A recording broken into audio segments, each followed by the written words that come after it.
aujourd'hui j'ai une invitée un petit peu spéciale puisque je vais interviewer cette charmante jeune femme à côté de moi qui a un job assez sympa. Donc j'ai pensé que ça pouvait être intéressant de lui faire une petite interview pour vous montrer un peu les coulisses de K-Pop Life Magazine. Voilà.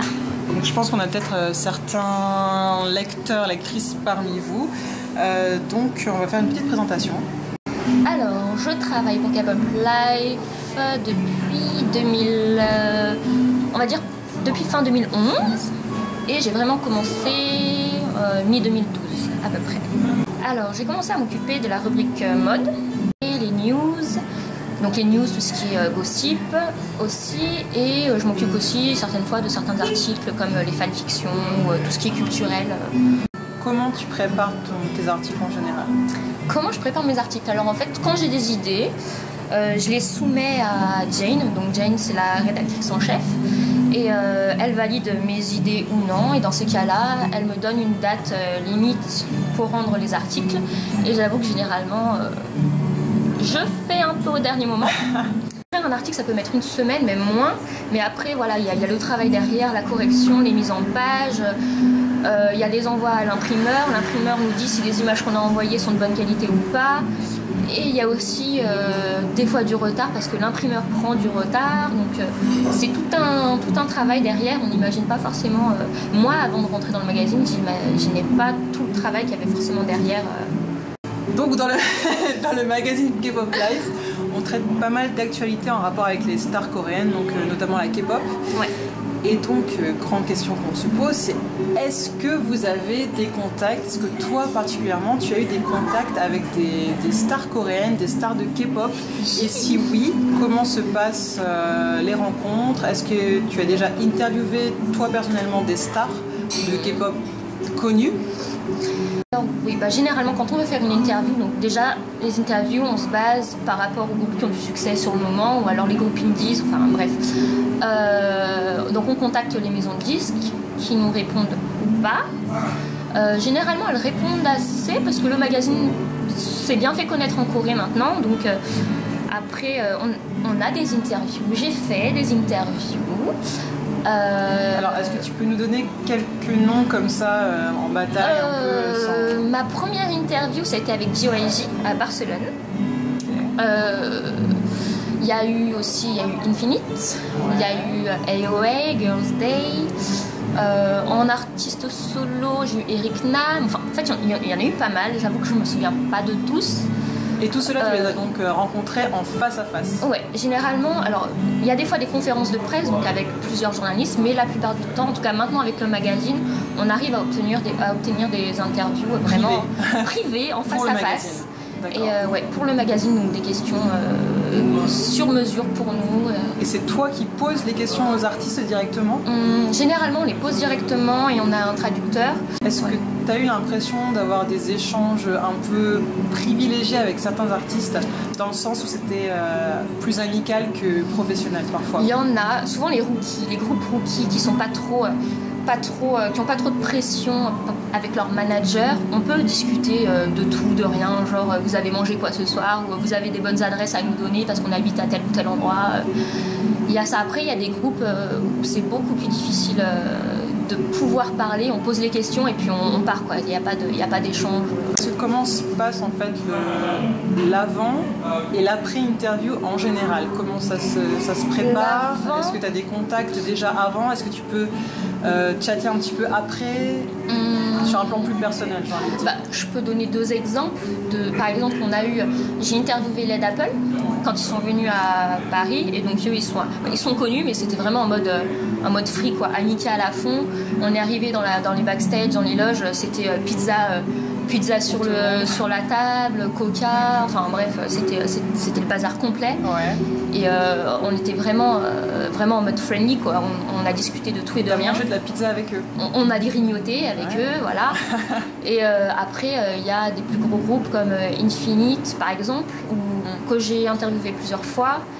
Et eux, ça se voit qu'ils ont envie de partager, de pouvoir parler à des gens autres qu'à des gens de leur équipe et ils sont assez surveillés parce qu'ils sont très busy, quoi. Ils sont toujours occupés, donc ils ont un emploi du temps très serré.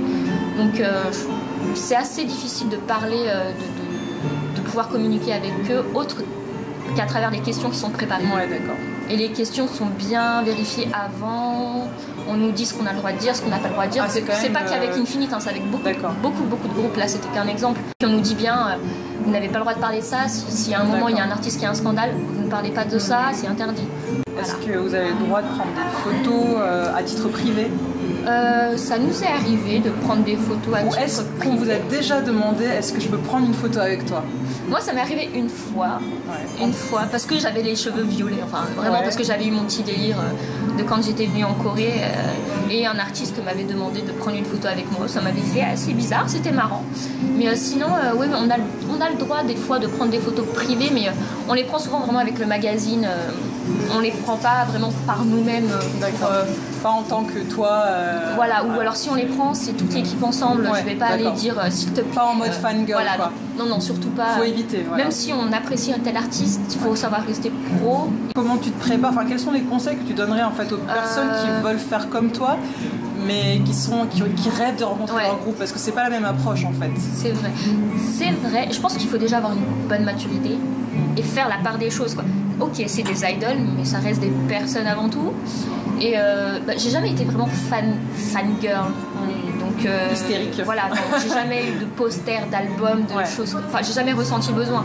Je comprends qu'il y ait des personnes qui aient ce besoin, mais si jamais vous êtes amené à rencontrer vos idoles, faut se rappeler que c'est des personnes, quoi. Ils sont souvent justement entourés de gens un peu.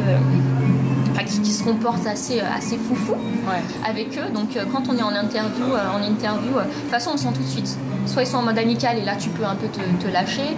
Et dans ces cas-là, tu peux te permettre quelques petites blagues.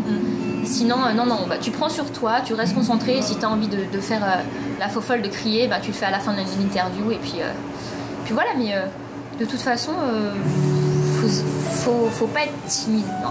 Faut pas montrer que t'es stressé. Moi, ça m'arrive très souvent d'être stressée parce que devant des gros groupes qui ont l'habitude d'avoir des interviews, t'as pas envie de paraître stupide. Ou devant une bande de garçons très mignons. Ou devant une bande de garçons très mignons. T'as pas envie de lâcher un row en pleine interview parce que t'es stressé, donc t'as le ventre qui est pas très bien. Mais au fur et à mesure des interviews, on prend de toute façon... On voit les erreurs qu'il y a à faire, les erreurs qu'il n'y a pas à faire. Quand on pose des questions et qu'il y a un artiste qui te dit juste oui, il faut arriver à enchaîner derrière avec une autre question. Faut pas qu'il y ait de blanc. Ce qu'il y a de mieux dans une interview, c'est qu'il faut pas qu'il y ait de blanc. Parce que le temps est limité, donc il faut essayer de trouver... vous avez un temps limité à chaque fois? Généralement, on a un temps limité, genre vous avez que 10 minutes ou 15 minutes. Ah ouais, donc faut pas se planter, faut y aller. Voilà, faut pas se planter. En réfléchissant en plus des questions qu'on n'a pas le droit de poser, des sujets qu'on n'a pas le droit d'aborder. Donc c'est un stress, mais c'est un bon stress, c'est une bonne adrénaline. Je voudrais juste dire aux lecteurs ou à certains fans, c'est pas parce que je suis journaliste que je repars avec le numéro de téléphone des idoles. C'est bien de le dire parce qu'on a toujours l'impression que les personnes qui travaillent un peu dans ce milieu-là, comme moi aussi qui ai pu approcher quelques artistes, que c'est facile, que c'est comme ça, on va se permettre d'aller demander un numéro de téléphone, mais c'est juste que à la base, les gens ne se permettent pas. Parce que moi, je rencontrerais un artiste dans un café. À la limite, là, peut-être que je pourrais lui demander son numéro à ce moment-là. Enfin, si on était un peu en mode on fait connaissance, on est potes, friendly. Mais dans le milieu professionnel, c'est quand même très différent, quoi. Donc, même si on peut demander éventuellement une photo, ça reste un peu la limite à ne pas franchir, je pense. Et ça dépend encore des dispositions de la personne. Tu sens suivant l'ambiance. Et puis, même ça fait pas professionnel d'aller demander. Le numéro de téléphone personnel de l'artiste. À moins que ce soit lui qui insiste. Dans ces cas-là, j'avoue. C'est jamais arrivé, malheureusement. Même si on a les numéros des managers dans nos portables, on va pas leur envoyer des messages. Dis-moi, tu fais quoi ce soir? Est-ce que ton groupe et toi vous sortez? Non. Est-ce que je peux te demander alors quelle personnalité tu as préféré rencontrer? Quelle personnalité j'ai préféré rencontrer? J'ai beaucoup aimé JYG parce que j'étais une grande fan des Dongbang Shiki quand ils étaient 5, donc ça remonte comme beaucoup à d'entre longtemps. nous. Oui. Voilà, et les voir en vrai, c'était ma première interview. Comment est Jaejong en vrai? Est-ce qu'il ressemble à une poupée de porcelaine? Ouais, il est vraiment. Il est Il a du charisme. Il a du charisme. Et j'ai des bonnes photos, des beaux sourires. Ouais.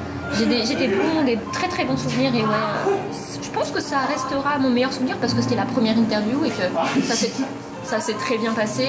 On peut pas cracher sur les idoles, donc on va pas dire qui a été le pire d'entre tous, ou est-ce qu'on a le droit de... Non, parce qu'il n'y a pas vraiment eu de pire. Arrête de mentir.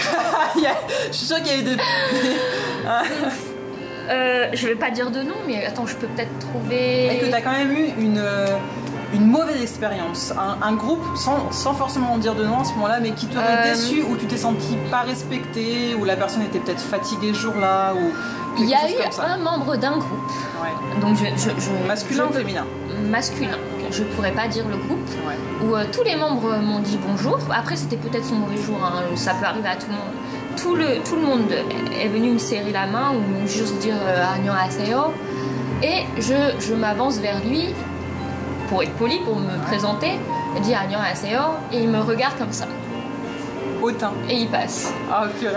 Oh, purée. Je me suis juste sentie très bête sur le coup. Est-ce que tu es amie avec une célébrité? Sans dire de nom. Est-ce que tu as des amis? Tu t'es fait des amis? Amis, non. Pas amis. Mais connaissances que avec je vois quelques fois.